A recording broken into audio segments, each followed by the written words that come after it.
había leído un libro que hablaba sobre una subasta. ¿Ustedes saben cuáles son las subastas? ¿Alguien ha estado en una subasta alguna vez? ¿Qué es una subasta? Una subasta es cuando se hace como un tipo vendimia o una venta de garage, donde hay gente que empieza a decir: yo doy tanto por las llantas, yo doy tanto por una silla, y empiezan: no, pues yo te doy 200 pesos más, y yo te doy 300, y van subastando, va creciendo el valor del objeto que se está vendiendo. Y en esta subasta de esta casa empezaron a subastar las cosas que estaban ahí. Ya las personas ya habían fallecido, la casa estaba, pues prácticamente no tenía herederos, no había quien se quedara con las cosas, y empezaron a subastar. Y subastaron primero la mesa, ¿no? ¿Cuánto dan? Y ya empezaron a decir: no, yo doy 5,000, yo doy 8,000, yo doy 20,000. Total, se vendió todo, y el subastador, la persona que estaba al frente, dejaba hasta el último una caja que tenía ahí. La veía, la caja sucia, veía la caja ahí como que no, y la abría y veían que había ahí un violín viejo, un violín feo, un violín desafinado. Y dicen: por eso pues no me van a dar nada, o sea, no vale la pena, está feo, no vale la pena que se subaste este violín. Y empezó la subasta. ¿Quién da $1 por el violín? Nadie. Y por ahí se escuchó: yo doy $1. ¿Quién da $2 por violín? Nada. 1.50. Y en eso llegó una persona y agarró el violín y le dijo: ¿me permite? Y lo sacó de la caja. Lo sacó de la caja y el violín estaba con las cuerdas todas feas, estaba desafinado, así como mi guitarra a veces. No, sí, claro. Bueno, sí. Todo sucio. Y empezó este señor empezó ahí a sacudirlo del polvo, empezó a afinar el violín, se lo puso en el cuello y empezó a tocar una melodía que realmente la gente que estaba en ese lugar se quedó impactada de cómo sonaba ese violín. Terminó de tocar y una persona dijo: doy 3,000 pesos por el violín. Y luego otra: yo doy 5,000 pesos por el violín. Y luego otra: yo doy 10,000 pesos por el violín. Teníamos un violín que ¿cuánto daban? $1. Y el costo, el valor de ese violín se fue tan alto que la gente empezaba a decir: yo doy tanto, yo doy tanto, yo doy tanto. ¿Qué fue lo que cambió la circunstancia del violín? ¿Qué fue lo que sucedió?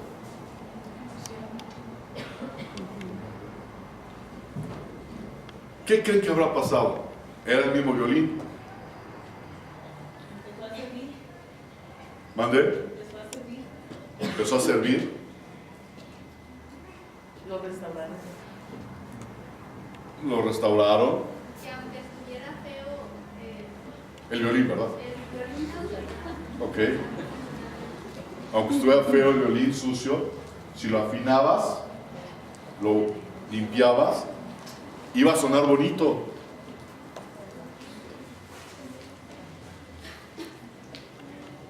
Maestro es aquel que enseña al otro lo que no sabe. Maestro no es aquel que enseña a otro lo que no sabe, sino el que hace de él lo que debe llegar a ser. Ese violín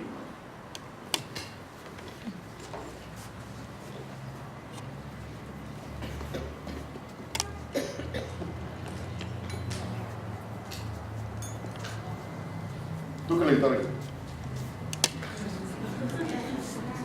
Tócala. No, agarra, tócala. No quiere. Está fea la guitarra, déjate traer una negra. Esta es mía, ¿no? Ah, no, es española, mira. ¿No?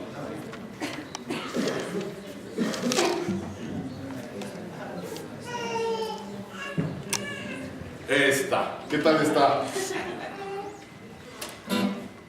Fíjese, está chimuela, pero a ver si suena. No, está chimuela. Fíjense, ¿cómo se ve la guitarra? Está bonita, la verdad está padre. Pero está chimuela. ¿Cómo se escucha? Rara. ¿Por qué? ¿Por qué se escucha rara? Porque le falta una cuerda. ¿Esta qué tal se escucha? Se escucha distinto, ¿verdad? ¿Hazlo bien?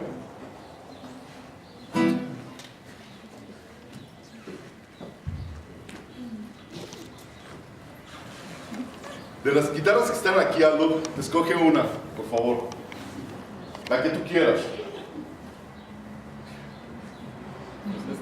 Esa. A ver, toca algo, Aldo. Toca un requinteo, algo bonito. Toca. Fíjense, hermanos. Ese es Chamín Correa, no, hermano, por favor. Aquí no. A ver, ¿dónde está Daniel? Ven, Daniel. Quiero, hermanos, en serio, que pongan atención a esto. Agarra una guitarra, Daniel. La que tú quieras. ¿Puedes tomar la tuya? Toma la tuya. Si así tocaran en la alabanza, estaría padre, ¿no? Toca algo, Daniel. También. No vas a tocar esas cosas que...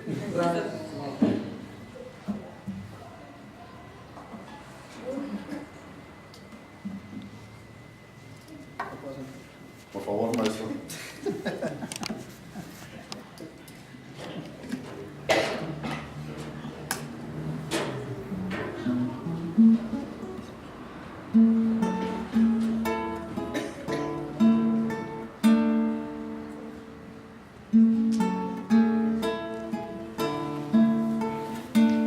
Gracias. Se va a romper. ¿Qué diferencia hubo? Tocó una guitarra, Daniel, tocó una guitarra Aldo. ¿Y por qué no tocan otra guitarra ellos? ¿Por qué no tocas la guitarra que está chimuela, Aldo? Digo, que le falta una cuerda, perdón. Por eso, Porque le falta una cuerda. ¿Y qué pasaría si le pusieras una cuerda y la afinaras? ¿Lo hubieras tocado? sí. Sí. ¿A qué voy con esto, hermanos? Con lo que acabamos de leer. Muchas veces las apariencias. Muchas veces nosotros creemos que porque se ve bonito, que porque sabe tocar. Ahora, ¿alguien puede tocar así? Federico, ¿puedes agarrar una guitarra y tocar igual? ¿No? ¿Por qué no? ¿No? ¿Eric? ¿No? ¿Qué pasa con esto, hermanos? Dios tiene una forma especial de tocar la vida de cada uno de nosotros. Dice la palabra de Dios que nosotros estábamos, ¿dónde? Metidos en el lodo cenagoso. Dice la palabra del Señor que Él nos sacó y nos limpió e hizo una obra de arte con nosotros. Vamos a leer, por favor, Juan 15.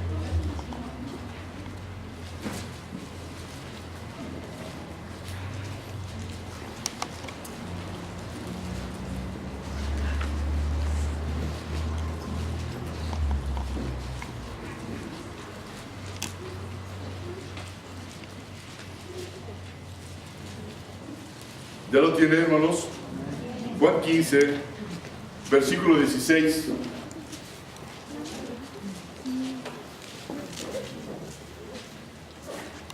La palabra del Señor dice de esta forma: no me elegisteis vosotros a mí, sino que yo os elegí a vosotros y os he puesto para que vayáis y llevéis fruto y vuestro fruto permanezca, para que todo lo que pidiereis al Padre en mi nombre, Él os lo dé. Nosotros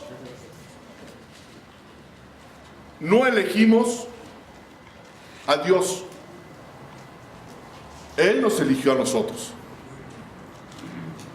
Es algo totalmente incomprendible que tú digas: es que yo lo elegí y yo elegí venir aquí. No, el Señor tiene un plan para cada uno de nosotros. Fíjate lo que dice el libro de Ageo, capítulo 2, 23. Dios te está llamando. Sí, a esta enseñanza le puse instrumentos escogidos. ¿Qué fue lo que cambió, hermanos, el rumbo de la subasta del violín? ¿Qué creen que haya sido? Fue el toque del maestro tocando el violín, afinándolo.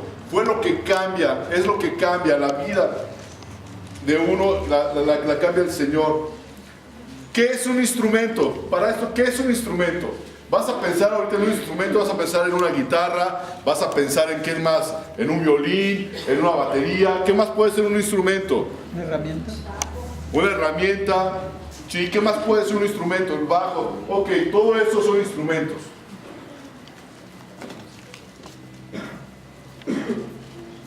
Yo me paro aquí con la batería y digo: batería, toca. ¿Y qué pasa? No pasa nada. No hay quien la ejecute correctamente. ¿Qué es un instrumento? Es todo aquello que sirve para hacer algo, pero por sí solo no funciona. ¿Sí me estoy dando a entender, hermanos? Está la guitarra, y la guitarra está muy bonita, pero yo porque la agarre así, no se va a tocar. No funciona por sí sola. Necesita que alguien la toque. Y tú y yo estamos de esa misma forma. Necesitamos que Dios sea el que nos transforme y el que tengamos el toque del Señor en nuestras vidas. Por lo tanto, necesita que alguien la utilice como es debido para obtener los resultados esperados. Si no cumple la función para lo que fue creado, entonces precisamente es uno de nuestros errores más frecuentes esto, hermano, que invertimos los papeles en nuestra relación con Dios. Escucha lo que estoy diciendo. Invertimos nuestros papeles en nuestra relación con Dios. ¿Cómo que los invertimos? Sí, nosotros queremos servirle, pero equivocamos nuestra posición. En vez de actuar como instrumentos escogidos, en lugar de actuar como nosotros, como instrumentos escogidos por Dios, intentamos escoger a Dios como nuestro instrumento. Acabamos de leer ahorita en Juan 15:16, no me elegisteis vosotros a mí. Y muchas veces nosotros creemos o pensamos que hemos elegido a Dios para que Él me dé, para que Él me prospere, para que Él me sane, Y no es así. Él fue el que nos eligió a nosotros. Él es el que nos eligió a nosotros. ¿Sí? ¿Y qué es lo único que puede romper ese llamado de Dios hacia nuestra vida? O puede quedar truncado. Lo único que puede truncar un llamado de Dios a nuestra vida es algo que se llama pecado. Dios quiere hablar a tu vida. Sí, Dios quiere hablar a tu vida. Dios quiere usarte. Sí, Dios quiere usarte. Pero lo único que va a truncar que seas utilizado por Dios es tu pecado, es tu maldad. Eso es lo que va a truncar, eso que Dios quiere hacer en tu vida. Por ejemplo, en el libro de Ageo 2:23, ¿se acuerdan de quién es Ageo? ¿Saben quién es un profeta? Fíjense lo que pasó aquí en esto. En Ageo, está Ageo antes de Zacarías.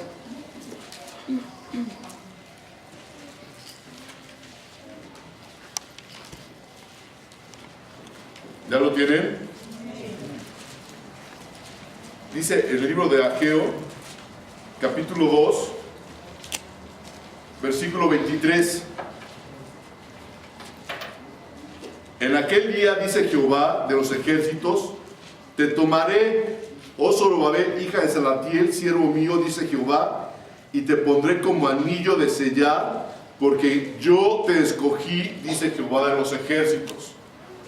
Le está diciendo algo que lo iba a poner como ¿qué? Como anillo de qué tipo. ¿Y qué representa un anillo de sellar? ¿Se acuerdan? La autoridad. ¿Sí? Iba el sello del rey. Dice, yo te escogí para esto. Yo te estoy diciendo esto.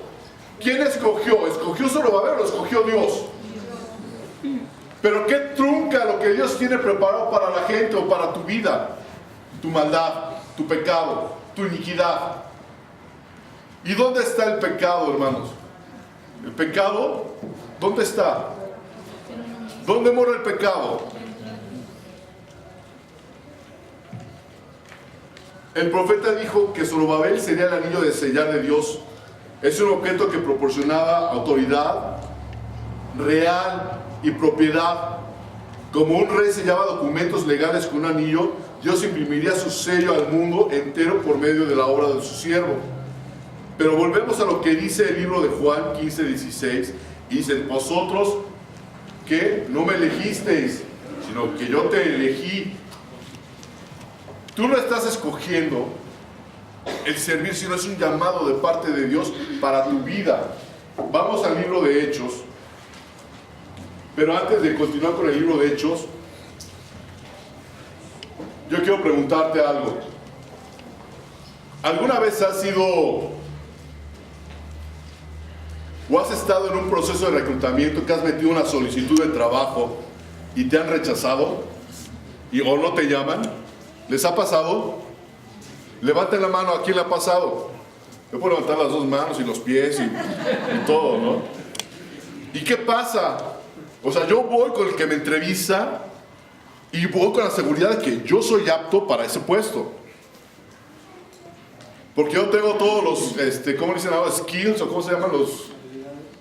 Todas las habilidades que están pidiendo para ese trabajo. Yo estoy consciente de que tengo la capacidad para mejorar aún los procesos que haya dentro del empleo que me están ofreciendo. Pero ¿qué pasa cuando no te llaman? ¿Qué piensas? No, pues no, pues qué mala onda, pues ya habrá otro. No, ¿qué piensas si tú crees que eres apto? Hay algo que ve la persona de reclutamiento, entre comillas, que tú no te has dado cuenta.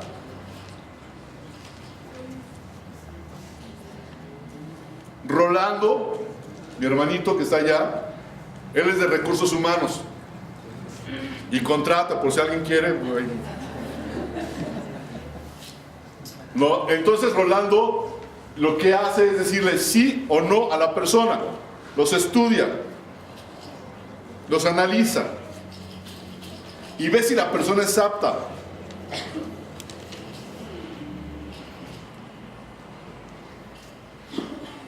Cuando Dios te llama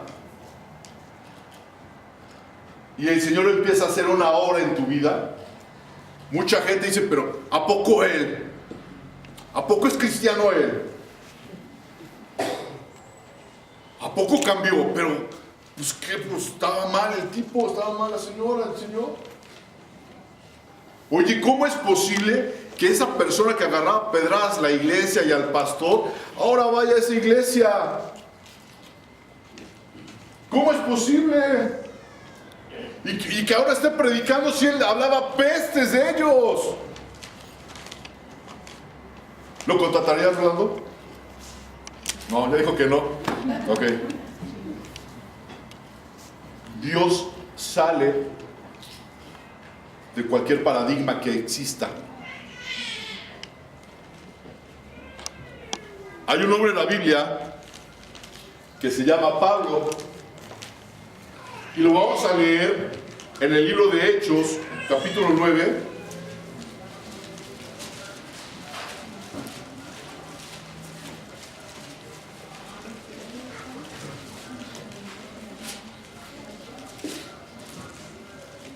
El libro de Hechos, capítulo 9, ¿ya lo tienen?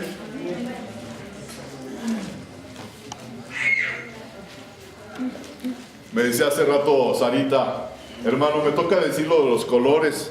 Y se me hace que no, porque no hay micrófono. Y le dije, grítale como si estuvieras enojada. Nada te creas. Y se escuchó bien. Ahorita digo, porque si me escuchan atrás. Sí. Ok. Gracias a Dios. Fíjense, vamos a escudriñar el currículum de Pablo.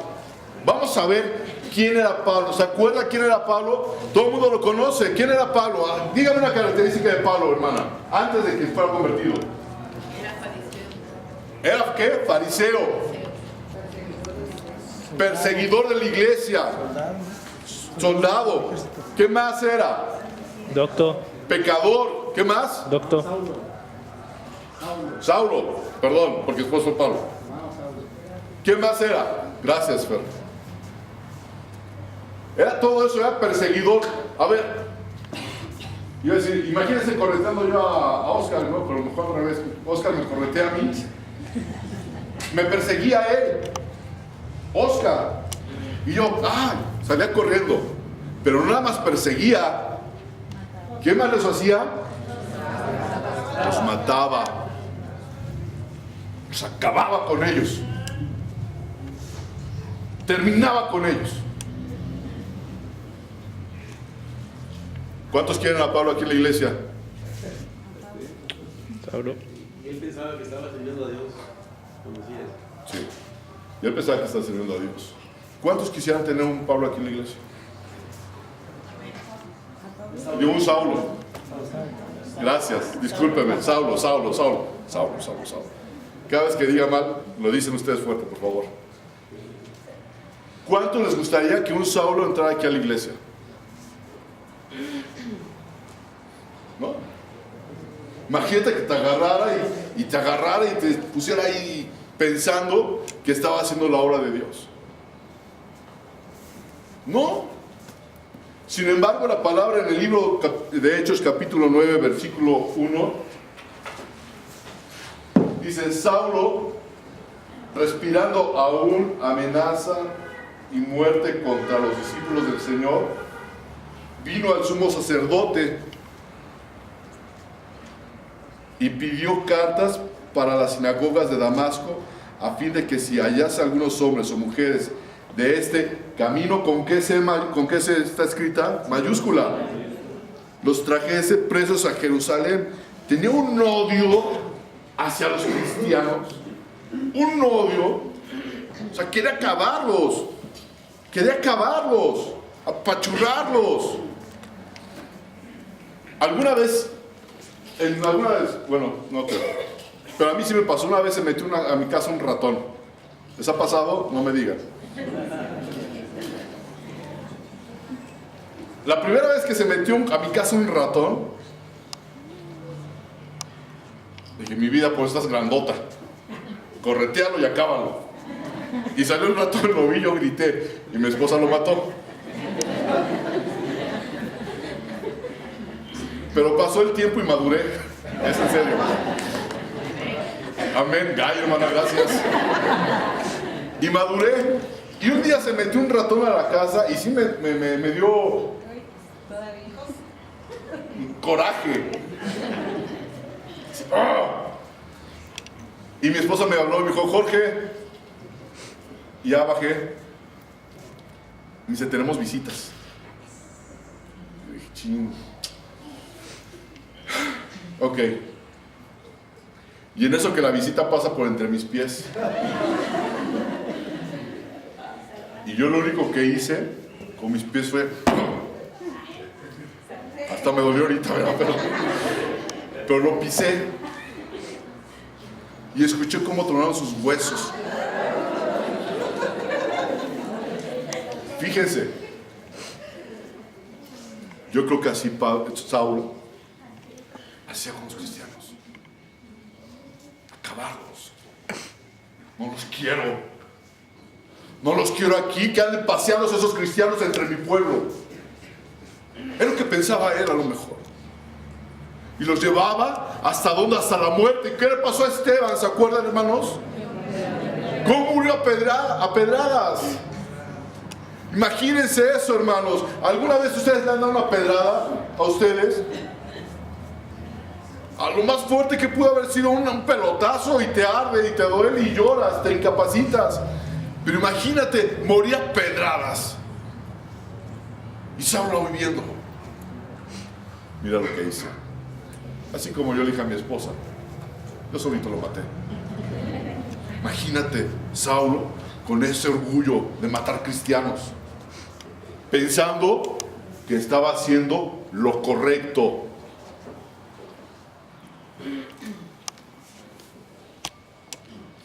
Dice el 2, y pidió cartas para las sinagogas de Damasco a fin de que si hallase algunos hombres o mujeres de este camino los trajese presos a Jerusalén.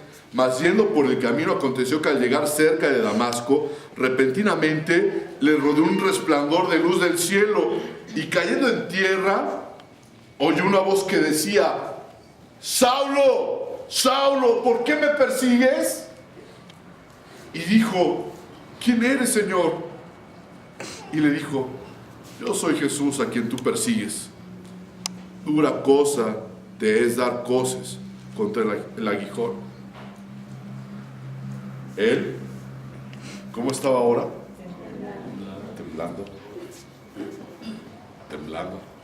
Dijo: ay, ¿qué he hecho? Temeroso. Dijo: Señor, ¿qué quieres que yo haga? Y el Señor le dijo: levántate y entra en la ciudad y se te dará lo que debes hacer. Ahí hay un llamado de Dios para este hombre. Y los hombres que iban con Saulo se pararon atónitos, oyendo a la verdad la voz, mas sin ver a nadie. En el momento en que Dios habló a la vida de este Saulo, ¿cómo fue su reacción? De sumisión. ¿Se dan cuenta? Se humilló. Señor, ¿qué quieres que haga? Y los hombres que iban con él se pararon atónitos, oyendo la verdad, mas sin ver a nadie. Dice el versículo 8: entonces Saulo se levantó de la tierra y abriendo los ojos no veía a nadie, así que llevándole por la mano le metieron a Damasco, donde estuvo 3 días sin ver y no comió ni bebió. Había entonces en Damasco un discípulo llamado Ananías, a quien el Señor dijo en visión: Ananías, y él respondió: heme aquí. Allá hay otro llamado. Ananías fue llamado, dijo. Ananías, ¿qué dijo? Heme aquí. Totalmente distinto al llamado que tuvo primeramente Samuel. ¿Se acuerdan que Dios le hablaba a Samuel y Samuel pensó que era Elí? E iba y le decía: mande, yo no te he llamado, vete a dormir. Y luego otra vez: yo no te he llamado. ¿Qué tenía él, Ananías? Algo especial. Conocía la voz de Dios. Conocía la voz de Dios. Ayer me habló el hermano Jesús Pedrosa por un teléfono que no conocía y le pregunté: ¿quién habla? Porque no lo conocía, no lo distinguí, no sabía si era su voz o no era su voz. Pero la voz de Dios es clara para sus hijos, los que lo conocemos. No es turbia. Y le dijo a Ananías: heme aquí. Y el Señor le dijo: levántate y ve a la calle que se llama Derecha y busca la casa de Judas a un llamado Saulo de Tarso, porque he aquí, él ora y ha visto en visión a un varón llamado Ananías, que entra y le pone las manos encima para que recobre la vista. Entonces Ananías respondió: Señor, he oído de muchos acerca de este hombre. ¿Cuántos males ha hecho a tus santos en Jerusalén? Y aún aquí tiene autoridad aún aquí tiene autoridad de los principales sacerdotes para prender todos los que invocan tu nombre. Y el Señor le dijo: ve, porque instrumento escogido me es este, para llevar mi nombre en presencia de los gentiles y de reyes y de los hijos de Israel, porque yo le mostraré cuánto le es necesario padecer por mi nombre. Y dice el versículo 17, y fue Ananías. ¿Cuántas veces el Señor nos ha llamado a nosotros y no hemos acudido al llamado? ¿Cuántas veces el Señor te dice, hay que hacer esto, y no lo haces? ¿Cuántas veces te has negado, aun cuando escuchas claramente la voz de Dios, obra de esta forma, y no lo haces? ¿Cuántas veces? ¿Cuántas veces? ¿Qué pasa con un hijo desobediente? ¿Cómo le hablas a un hijo desobediente? Cuando tú le dices a tu hijo o a tu hija, Gabriela, haz esto, y si no lo hace, Gabriela,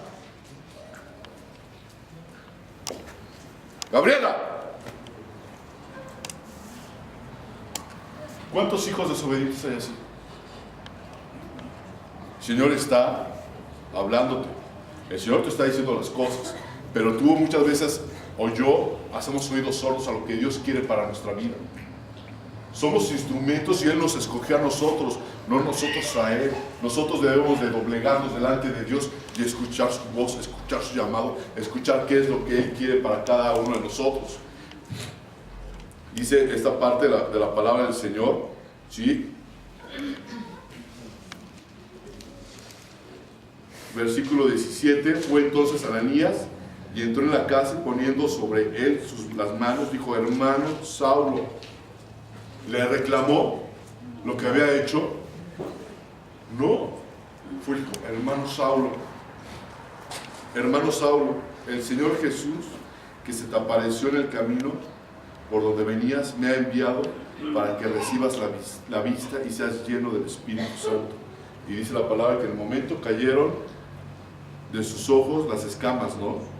Y dice, y recibió al instante la vista y levantándolo fue bautizado. Y habiendo tomado alimento recobró fuerzas y estuvo Saulo por algunos días con los discípulos que estaba en Damasco. ¿Alguna vez te has preguntado, soy apto para esto? Muchas veces se hace aquí un llamado para servir. Hermanos, ¿cuántos quieren estar con los niños? Hermanos, ¿cuántos quieren pasar y aprender a tocar un instrumento? Hermanos, ¿cuántos quieren algo? Venir a hacer el aseo. Y tú piensas, no, es que no soy bueno para eso. Es que no es que seas bueno. Dios es quien hace las cosas, no uno. Cuando yo intenté aprender a tocar la guitarra hace muchos años, jamás creí que yo iba a poder tocar una guitarra. Jamás. No la toco como Daniel, tampoco la toco como Aldo. Pero cuando le dije, sí, Señor, yo creo que en la iglesia donde asistíamos en México, hicieron el llamado, ¿quieren aprender a tocar la guitarra? Pueden venir y estar aquí, traigan su guitarra. Y ¿saben lo que me hicieron? Llegué yo con mi guitarra y me senté. O sea, dije, yo quiero, papá, aprender guitarra. Me acuerdo que en ese tiempo la situación pues económica no iba muy bien. Mi papá hizo un esfuerzo, me compró una guitarrita, una guitarra negra muy bonita. Y ya me iba yo los días que tenían que ensayar y me daban las notas y me sentaba yo ahí a tratar de tocar, viendo ahí cómo estaba. Mi papá hasta el día de hoy me dice, jamás creí que fueras a aprender a tocar guitarra. Jamás. ¿De dónde lo sacaste? Porque yo puedo ver, por ejemplo, que Daniel toca la guitarra. Su hermano Abraham toca la batería. Su otro hermano Yair también toca la guitarra. Su papá toca el acordeón. Y la hermana canta. Y toca el pandero. ¿Tienes por dónde? Pero cuando Dios te llama, de donde no hay nada, de donde la gente piensa que no hay nada, ahí es cuando Dios empieza a obrar en las vidas de la gente. De donde no hay nada, absolutamente nada. Y Dios quiere tratar con la vida de todos los que estamos aquí reunidos hoy, domingo 31 de enero. Dejemos que el Señor realmente trate con nosotros, hermano. Dios te ha llamado y Dios te ha hablado a tu vida de una y de otra forma y de otra forma. ¿Cómo quieres que el Señor te llame a su servicio? ¿Cómo quieres que el Señor te llame a que dejes de estar viviendo una vida a medias en un cristianismo, tibio? Dice la palabra de Dios, ¿eres frío o caliente? Porque tibio, ¿qué va a pasar? Te vomitaré. Y no vomitaré es un aspecto solamente despectivo de fuchi, qué asco. Hemos aprendido que si vomitas algo es porque está dentro de ¿dónde? Del cuerpo. O sea, ¿qué eres? Pero si no estás consagrándote al Señor, bye. Consagrémonos al Señor, hermanos. Cada uno de nosotros tenemos un área donde podemos servir al Señor. Y no es servir al Señor, es servir aquí en la iglesia. Servir al Señor también puede ser en tu trabajo. Servir al Señor puede ser con tus vecinos, con tu familia en conversa. Servir al Señor, hermano, tal vez venía a hacer aseo, venía a pintar. ¿Cuántas veces han grafitado allá atrás la pared? Yo creo que Toño, el esposo de Carmen, venía y pintaba. Igual que otros hermanos. El hermano Pedrosa vino y pintó, creo que las paredes de aquí enfrente, los marcos. Hermanos, hay cosas que hacer, y no en la congregación, no en lo físico, porque se va a acabar, sino el ir y ministrar la palabra, enseñar la palabra a aquellos que no la conocen. ¿Cuántas veces el Señor te ha dicho, háblale de mí? Y te quedas callado. ¿Cuántas veces? Ayer la persona que vino con lo del eléctrico, vino con su esposa, que le estaba ayudando. Y estaba aquí Ricardo, estaba mi esposa, mis hijas, y un servidor.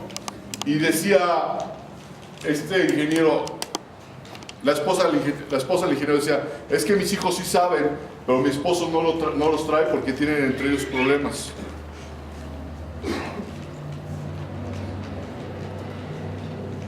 Y yo empecé a hablar con la señora, y yo nada más sentí como que la señora, como que le vino un sentimiento que no lo quiso expresar. Yo le dije, yo tenía también problemas con mi padre, y problemas muy fuertes. Estoy hablando de mí, de Jorge, de Jesús y Norretallón, su servidor.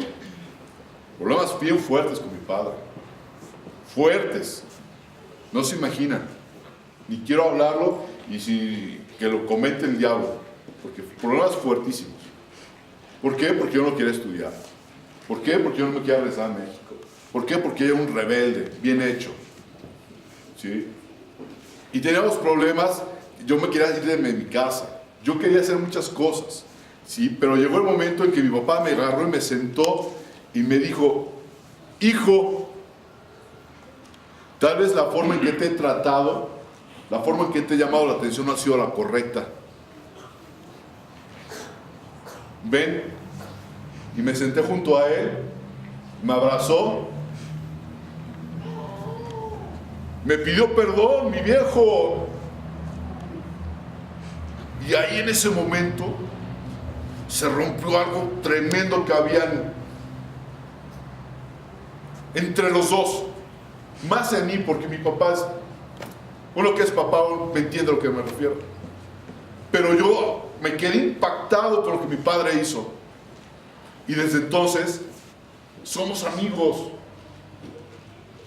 Y yo puedo decir que yo soy su único amigo y él es mi único amigo. ¿Pero por qué? Porque obedeció un llamado a él de parte de Dios. No al servir en la iglesia, sino al ir conmigo y tratar asuntos conmigo que jamás había tratado. ¿Se lo puede imaginar? ¿Cuántas veces nosotros hemos lastimado a alguien más y nos quedamos callados y lo ignoramos? Ahí no pasó nada, lo que sigue. Yo a mis hijas, a mi esposa, les he pedido perdón. ¿Por qué? Porque no sé tratar a 4 hermosas mujeres. Porque no sé tratarlas a veces y las trato como si fueran hombres como yo. Pero no, son mujeres. Tengo que aprender a tratarlas. Y Dios me ha llamado a reconciliarme con Dios y con ellas. Aunque yo tenga la razón, tengo que pedir perdón a esta situación. Escucho el llamado, así como lo escuchó Pablo en su momento. Escucho el llamado y digo, Señor, perdóname. y voy y me acerco, y a mis hijas, perdónenme. Yo no sé si ustedes lo han hecho con sus familias, pero también te has preguntado si eres dispuesto o estás dispuesto para eso. ¿Estás dispuesto a perdonar? ¿Estás dispuesto? Porque muchas veces no estamos dispuestos a eso. Estamos dispuestos a que nos pidan perdón. Paola, mi pequeña hija de 3 años, cuando se enoja con su hermana Denise o con su hermana Gaby, ustedes saben, tiene 3 años, ¿no? Ya se quieren contentar y va con sus hermanas y les dice, no me has pedido perdón. Aunque ella tenga la razón, aunque ella haya hecho la travesura, dice, no me has pedido perdón. Y a veces nosotros somos igual que un niño. ¿Sí? Queremos recibir perdón. Queremos que la gente nos diga, perdóname, yo me equivoqué. Y uno así bien, no, hermanos. No. Hemos sido llamados a una reconciliación con Dios y con la gente que está alrededor de nosotros. Imagínense a Pablo después de lo que hizo, después de haber matado a los cristianos, ir con el Señor y predicar la palabra y vivir lo que vivió Pablo. Imagínense qué testimonio tan tremendo de que Dios puede cambiar vidas, Dios puede cambiar corazones. Pero él estuvo dispuesto. Estuvo dispuesto. Dice 1 Corintios 1:27, si lo quiere buscar conmigo, por favor.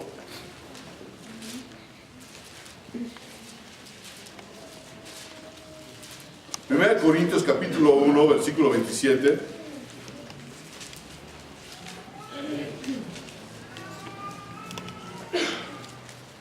Sino que lo necio del mundo escogió Dios. Sino que lo necio del mundo, ¿quién lo escogió? Dios.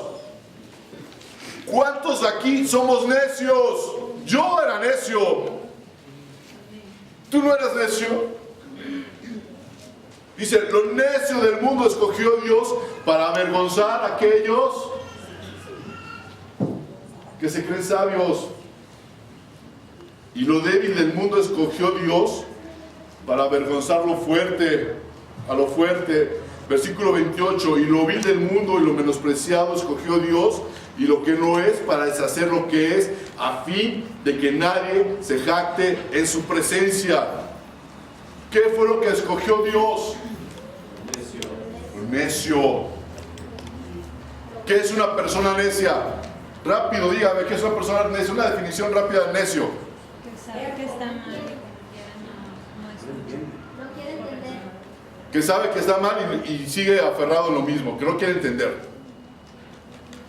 Estás en pecado. Estás mal. Estás caminando en maldad. No, ¿por qué? Todo está bien. Hasta que el Señor te tome y te transforme. Y dice la palabra del Señor en este versículo 28, y lo vil del mundo y lo menospreciado escogió Dios, y lo que no es para deshacer lo que es. ¿Se acuerdan de alguien que le pasó algo similar a lo que dice aquí este versículo? Y lo vil del mundo y menospreciado escogió Dios, y lo que no es para deshacer lo que es. ¿Se acuerdan de Moisés? El de la Biblia. ¿Sí? ¿Él qué era?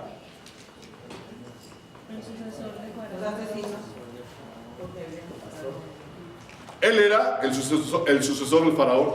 ¿Sí se acuerdan? Él estudió y se preparó en las mejores universidades que pudo haber en ese entonces. Era una persona inteligente, muy preparada.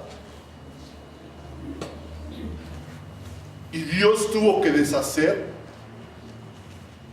todo eso para que Dios se manifestara en su vida. Las cosas que tú puedes aprender aquí, en este mundo, no me refiero a la iglesia, aquí en este mundo, de nada te sirven para las cosas de Dios. Absolutamente de nada. De nada. Dios tiene que romper, Dios tiene que quebrar, Dios tiene que humillarte, sí, en su presencia para que Él pueda fluir. Él no puede usar algo sucio. algo contaminado. Y es cuando entendemos que Él es el alfarero, que Él nos escogió, el que hace el alfarero con el barro. Lo escoge y lo trabaja. Dios nos ha escogido a nosotros y Él quiere trabajar en la vida de cada uno de nosotros. ¿Y se acuerdan cuál era una debilidad de Moisés? Su temperamento. Era una debilidad de Moisés, su temperamento. ¿Por qué su temperamento? Que por ahí dijeron que lo condujo a matar, ¿qué? A un egipcio. Se enojó. ¿Y cómo actuó? Con su propia fuerza, con su propio poder que tenía, ¿o no? Y Dios tuvo que tratar con ese hombre. Dios tuvo que hablar con él una y otra vez. ¿Qué pasó cuando el Señor le dio las tablas de los mandamientos y bajó? O sea, tiene un temperamento difícil. Imagínense a ese hombrezote, a esa persona con ese temperamento difícil y Dios tratando con él. ¿Y qué fue lo que sucedió con Moisés? Fue transformado Moisés de tal forma, ¿sí?, que fíjense lo que dice en el libro de Números 12, versículo 3. Lea Números capítulo 12, versículo 3. Imagínate a ese hombre con ese carácter, con ese poder que pudo haber tenido, con ese conocimiento, ¿sí?, con ese hombre que tenía un carácter o un temperamento muy difícil. Dice Números 12, 3 que fue el hombre más que el hombre más manso de toda la tierra. Es cuando Dios te llama, Dios te transforma. Y hay un procedimiento, hay un proceso. Y por ese proceso tenemos que pasar nosotros. Por ejemplo, hay un juez en el libro de Jueces que muchos hemos conocido, que se llamaba Gedeón. ¿Se acuerdan de Gedeón? Vamos a leer un poquito en el libro de Jueces.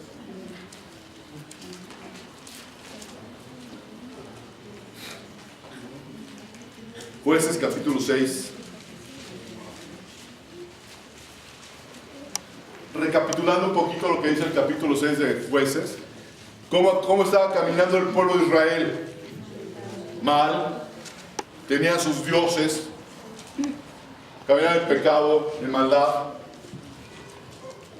¿sí? Y además eran, puedo decir que asolados, porque ellos trabajaban su cosecha, hacían todo, y de repente venían unas personas y les quitaban todo.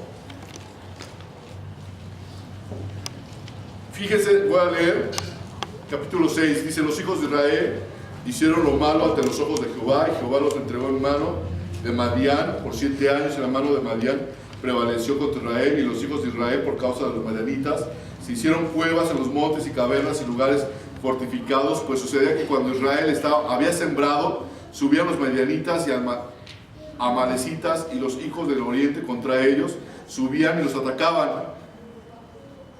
Y acampando contra ellos, destruían los frutos de la tierra hasta llegar a Gaza, y no dejaban que comer Israel, ni ovejas, ni bueyes, ni asnos, porque subían ellos y sus ganados, y venían con sus tiendas con gran multitud, como langostas, y ellos y sus camellos eran innumerables. Así venían a la tierra para devastarla. ¿Cómo los veían? Tenían miedo. ¿Alguna vez, seamos sinceros, alguna vez a alguno de ustedes le quitaron el lonche en la escuela? Levante la mano. Nada más a mí. A nadie le quitaron el... Marco, nunca te quitaron el lonche. No, estás grandota, a ti no se dejaba. Bueno, pues yo sí. Yo sí. ¿O no te has topado con alguien?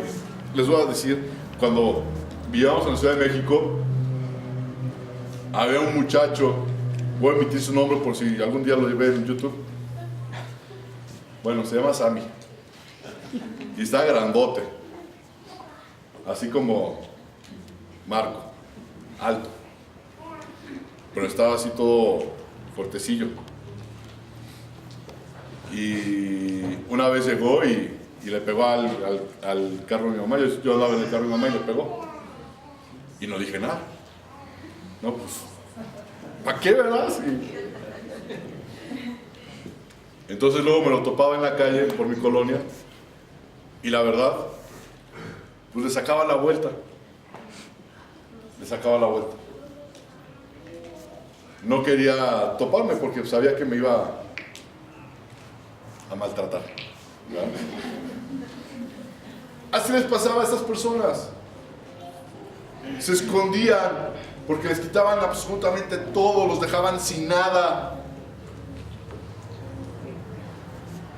Sin nada. Entonces viene el trato de Dios con la vida de este juez Gedeón. Bueno, que Gedeón en este momento, ¿sí? En el versículo 15, vamos al versículo 12. Dice, y el ángel de Jehová se le apareció y le dijo, Jehová está contigo.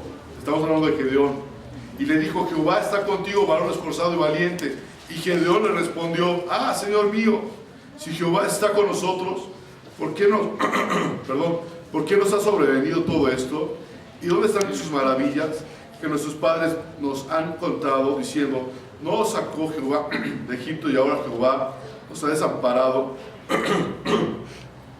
y los ha entregado en mano de los madianitas? Y mirándole Jehová le dijo, ve con esta tu fuerza y salvarás a Israel de la mano de los madianitas.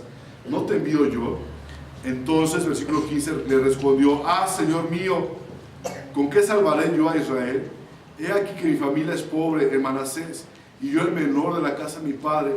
Jehová le dijo, ciertamente yo estaré contigo y derrotarás a los madianitas como a un solo hombre. Dios lo estaba llamando a ser un instrumento escogido por parte de Dios. Y le está diciendo en este versículo último que acabo de leer, dice, yo te escogí para que pasara esto. Le dijo, ciertamente yo estaré contigo y derrotarás a los madianitas. Dijo, ciertamente yo estaré contigo y los derrotarás. ¿Se acuerdan qué hizo Gedeón? ¿Cómo veían a los madianitas ellos? Como langostas. ¿Y a qué se refiere como langostas? Muchos. O sea, cantidad. Y dice la palabra del Señor que le dijo, yo estaré contigo. Y si sigues leyendo la historia, en lo que dice los capítulos más adelante de Jueces, este Gedeón reclutó un ejército para pelear contra los madianitas. Un ejército como de 32,000. ¿Y sabes qué hizo Dios? Se lo redujo a 300. Porque no es con tus fuerzas, no es con tu capacidad, sino es con el poder de Dios que se hacen las cosas. Solamente Dios puede hacer las cosas que tus ojos y yo no podemos ver ni imaginar. Pero Dios es el que tiene que hacerlo, no tú, porque tú con tus fuerzas te vas a cansar y vas a dar golpes al aire, golpes al aire. Es Dios el que tiene que manifestar su poder. Por eso hay un canto, y viene la Biblia ese canto que dice, diga el débil, fuerte soy. ¿Por qué? Porque Él ha hecho por nosotros en la cruz del Calvario. No es por nosotros, es por Él todas las cosas. Es por Él, no es por la capacidad de Él de convocar un ejército y acabar con todos. Le está demostrando que Dios, que con Él, y siendo quebrantado, humillado, ¿sí? Ahorita lo voy a leer, siendo quebrantado, ¿sí? Y con la gracia de su Santo Espíritu de sus vidas, y alabándolo en todo momento, Él ganó. Vean lo que dice más adelante el capítulo 7, versículo 19. ¿Ya lo tiene? Dice Dice, llegaron pues Gedeón. ¿Y cuántos hombres? 100. Yo había dicho 300, pues son 100 aquí. Y dice que llevaron consigo al extremo del campamento, al principio de la guardia de la medianoche, cuando acababan de renovar los centinelas. ¿Y qué hicieron? Tocaron trompetas. Fíjense, tocaron trompetas. Y luego quebraron sus cántaros que llevaban en sus manos. Y los 3 escuadrones tocaron las trompetas. O sea, ahí están los 300, cada escuadrón es de 100. ¿Sí? Quebrando los cántaros, tomaron en la mano izquierda las teas. ¿Saben qué es una tea? ¿Sí? Y en la derecha las trompetas con que tocaban y gritaron: por la espada de Jehová va Gedeón. Y estuvieron firmes cada uno en su puesto alrededor del campamento. Entonces todo el ejército echó a correr dando gritos y huyendo. Y los 300 tocaban las trompetas, y Jehová puso la espada de cada uno contra su compañero en todo momento. Y el ejército huyó hasta Betzita en dirección de Serera y hasta la frontera de Abel Mejola en Tabat. ¿Qué hicieron? 3 cosas. 1, dice que tocaron trompetas, quebraron sus cántaros y tomaron la tierra. Cuando la palabra del Señor te dice que quebraron sus cántaros, es que hubo un quebrantamiento en sus vidas, diciendo: Señor, me rindo ante ti. Tocaron las trompetas. Podemos decir que empezó a alabar: Señor, tú eres grande, Jehová. Tú eres grande, Jehová. Tú eres grande, Jehová. Tú eres grande, Jehová. Se humillaron, rompieron todo su ser delante del Señor, se postraron diciéndole: Señor, no hay Dios tan grande como tú. No hay Dios que pueda hacer las obras como las haces tú, Dios, porque yo no puedo, yo no tengo capacidad. Tú eres el que tiene la capacidad. Y cuando la tea decía que la llevan en su mano izquierda, el poder del fuego del Señor en sus vidas, hermanos, el enemigo sale corriendo, sale huyendo. Pero tenía un llamado y obedeció al llamado de Dios. Lo quiso hacer a su estilo, pero Dios le cambió el estilo y dijo: vas a hacer esto. No es como tú quieres, no es con tu fuerza, es con mi fuerza y con mi dirección. Y así se hacen las cosas, hermanos, con la fuerza y dirección del Señor. ¿Os acuerdan también de Isaías? Vamos a hablar de Isaías capítulo 6. Vamos a buscar Isaías capítulo 6.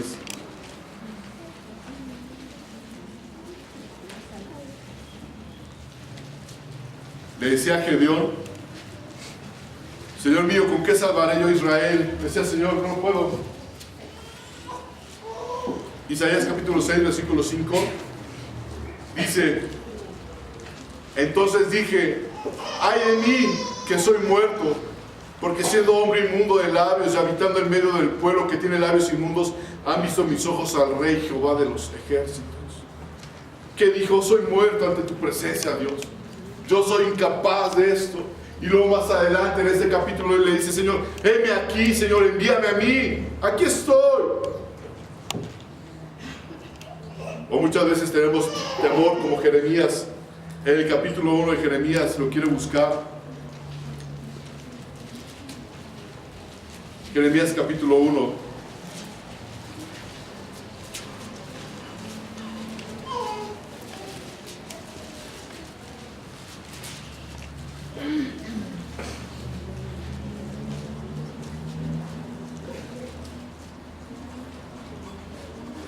Voy a leer del versículo 1 en adelante. Dice: las palabras de Jeremías, hijo de Hilcías, de los sacerdotes que estuvieron en Anatot, en tierra de Benjamín, palabra de Jehová que le vino en los días de Josías, hijo de Amón, rey de Judá, en el año 13º de su reinado.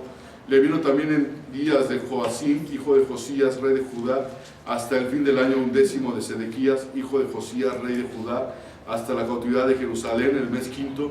Vino pues palabra de Jehová a mí diciendo: antes que te formase en el vientre te conocí, y antes que nacieses te santifiqué, te di por profeta a las naciones. ¿Y qué dice Jeremías? Y yo dije: Señor Jehová, he aquí no sé hablar, porque soy niño. Y le contestó el Señor y le dijo: no digas soy un niño, porque a todo lo que te envíe irás tú y dirás todo lo que te mande.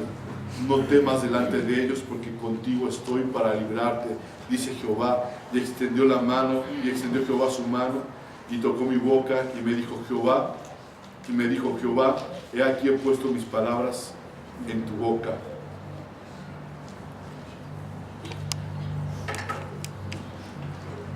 Un instrumento escogido por Dios. Qué distinto es cuando uno escoge un instrumento a cuando el instrumento te escoge. Mi pregunta es, ¿un instrumento te puede escoger? Termino con esto. Como lo veíamos hace rato,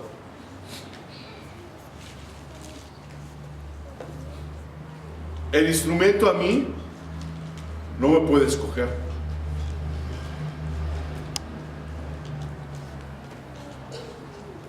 Y muchas veces nosotros queremos, siendo instrumentos, elegir qué queremos.